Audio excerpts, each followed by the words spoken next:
And following capabilities and abilities. Yes, so what we're going to do is a role reversal class. Just so our fellows get a chance to feel what it's like to try to, no fair. Our fellows get a chance to feel what it feels like to actually try to maintain a connection, and our leaders get a chance to feel what it feels like to actually try to help with that connection and not anticipate. Follows. Conversely, none of that. Right. No thumb clamping in general. Yeah. I usually, if it's a real thumb clamp, I will just lift it. You know what I do? No, thank you, sir. Yeah. Knew that was coming. Yes. What's scary about the thumb is it's not just the pressure that will build up, it's the fact that if the thumb is being clamped, then chances are that as you go to turn, you can get seriously hurt because you're not going to be able to rotate your hand. So I do panic if a guy clamps and lead clamps. I'm in a bit of a panic, like, uh-oh. So that's what I'll just say. All right, that being said, let's start with the very basics. Start off like this, in an open two-hand hold position. And we're just going to go triple step, rock, step, just to get the basic footwork flowing. So the follows, which are actually now the leads, are going to hold their hands out like they're reading a newspaper. Is that what you usually say? Yes. And follows you are riding a motorcycle or pushing a shopping cart. Now, the other thing we want to do is we want to maintain a connection. By sitting back. Remember So that? that means, again, we talked about this in the beginner class, is we want a connection here. How much of a connection? Just enough that if we let go, it's a little bit of that. Not enough that if we let go, we fall. So you're pulling away from each other slightly, you have your framing connection going, and then leads.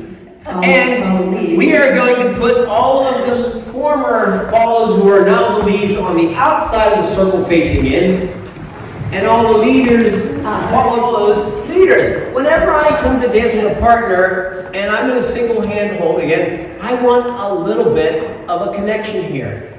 So one thing I don't want to happen, whenever my follow provides just a little bit of tension here when we haven't even started, follows, don't do this.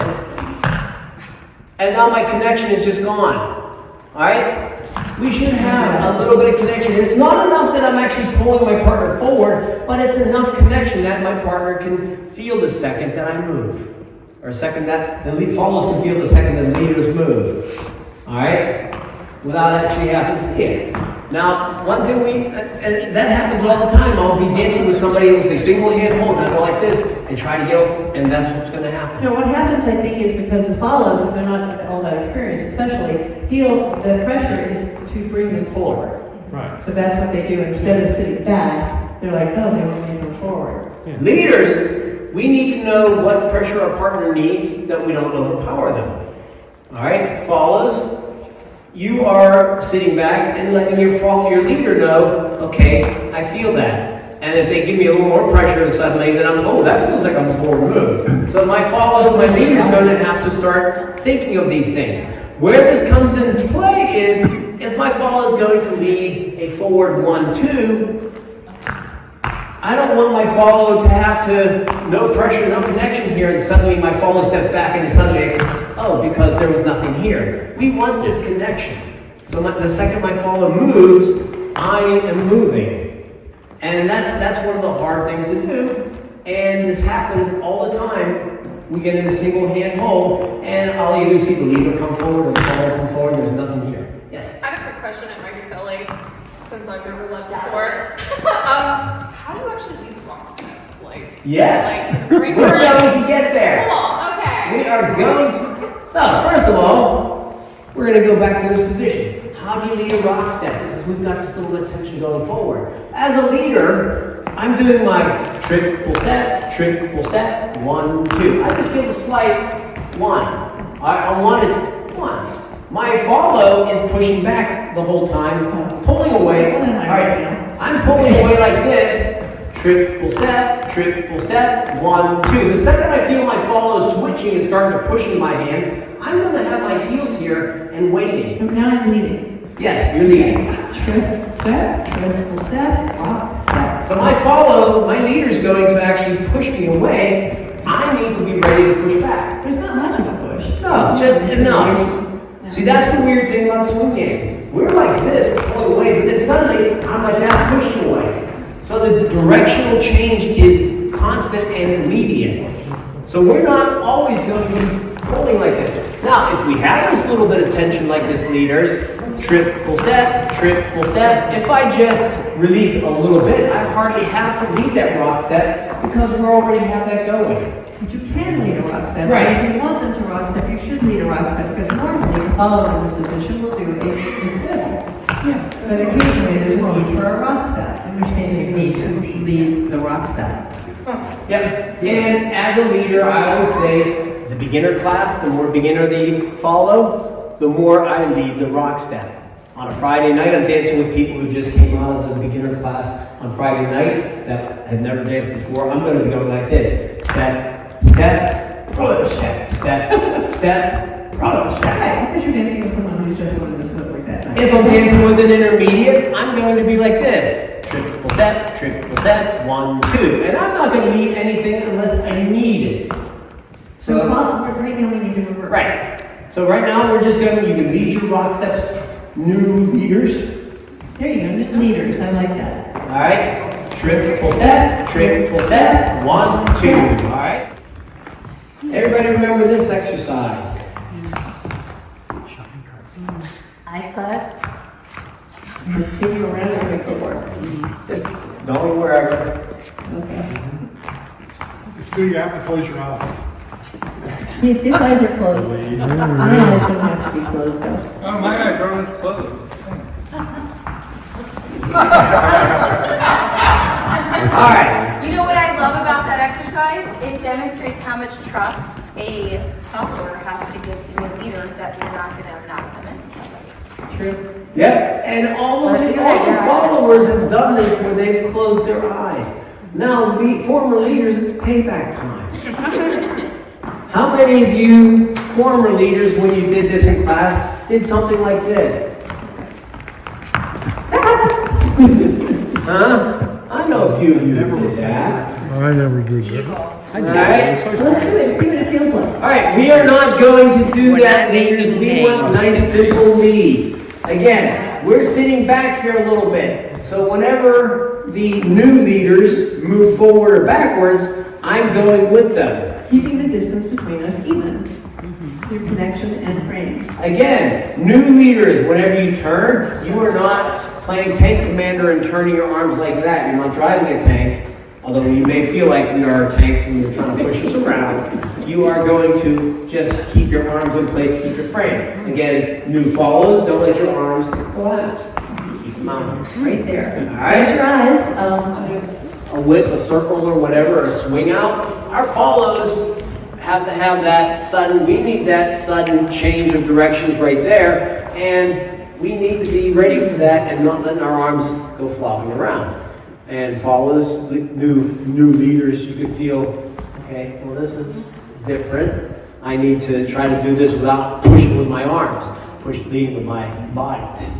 All right, the next situation that really is a tough position to actually. So now we've got to really focus on the feel here of the connection in a closed position. So obviously, as we know, the main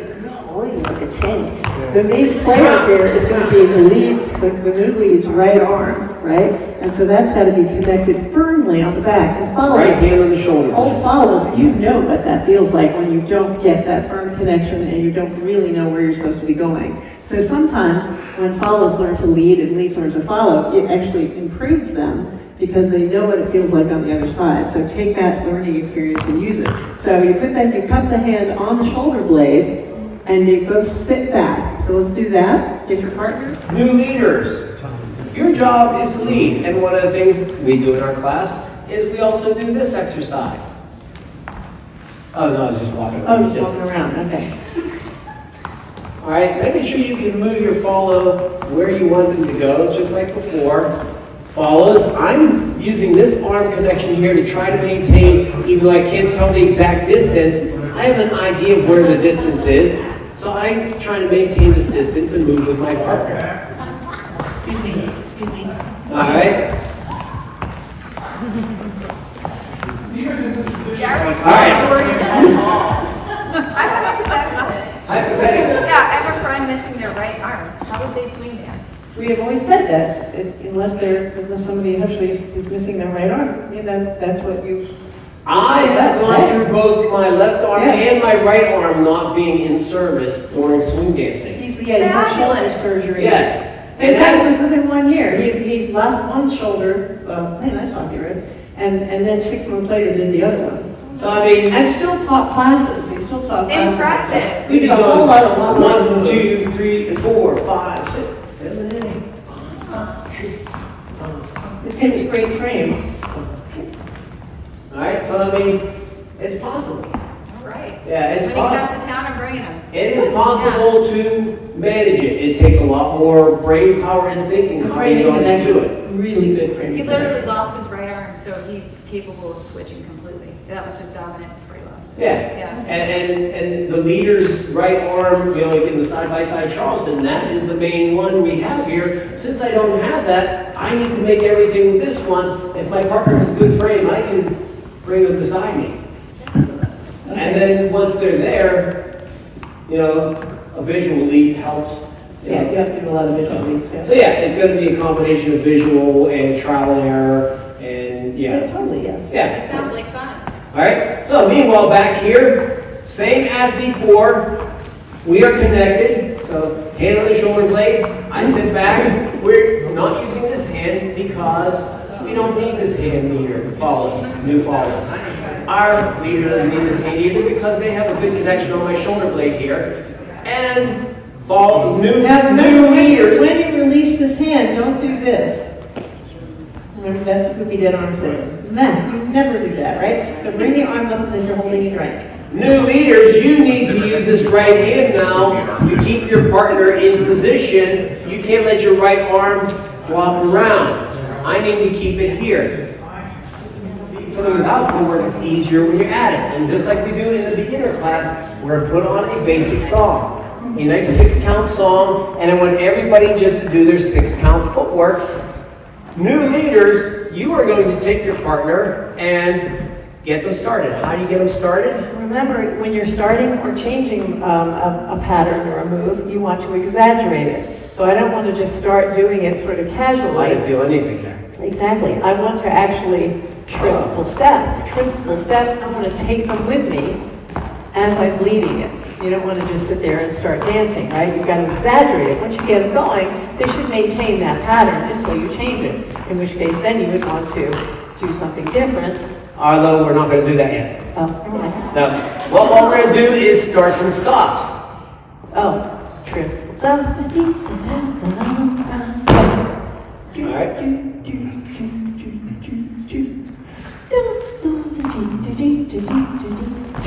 Love the scat. All right. So again, new leaders, you're going to just do your basic footwork. Get your pulse going through your body. You've got this connection here to get your following that pulse. And then whenever you want to, I want you to bring it down and stop it. But make sure you bring your new followers with you. John, all we're doing is the basics. Frank, all we're doing is basics. No turnouts. Oh, No turnouts. I know who my troublemakers are. Aware of how much a lead matters. Yeah. Like, you've got to make it obvious Yeah. for us to see it, right? For the followers to see it, to feel it, to do it. So, yeah, whereas if you're just doing a subtle one, it's not going to do it. You really got to kind of exaggerate it because it's hard to follow. And then for the new leads, Yeah, the new leads, you got to make sure that you actually have this connection here and that you remember, take your partner with you it takes a lot more effort. and make sure you than bring you your partner think. down to the ground. It takes a lot more skill than you think to Yeah. follow. All right, we were going to go work to do this, and we didn't even start getting into lift the hand and add other moves. This is just thinking about starting and stopping a basic and how much work it is to try to remember to do that. And oh yeah, I got to tell this person here to do that also without yelling out stop. So I mean that and then leaders, how much you have, new leaders acting as follows, how much you have to pay attention to. Oh, okay. Well, I'm like, what was that? Oh, so you're kind of like looking for stuff. So it's like, okay, I know that I wasn't feeling exactly where I needed to go, so maybe I'm doing that too also, so, you get an idea of how much. Yeah, this is just a drop in the bucket. It's a very good exercise to learn how to do the opposite, to lead or follow when you don't. All right. You're a better lead or follow than you are. I mean, some people spend whole classes doing the opposite. And some places they do workshops. I mean, in the past we've done like 2 classes in a row. We found not everybody liked it, but it is a good thing to have to experience that at least once in your life. So this would be good. Once, good, we're done. We're done now. Something, fancy Oh, you showing, lean actually, yeah. lean or dip or something like that. Yes, sir, David. And I'm so grateful for you doing this. It's so empowering to both roles. It is. And I think 10 years from now, I hope that everyone will know both roles. Mm-hmm. And as a follow, I have to do 3 things besides frame and connection. That would be 5 things then if it's Yeah, besides. Not anticipate. I have to not anticipate, have enter a flow state. Yep.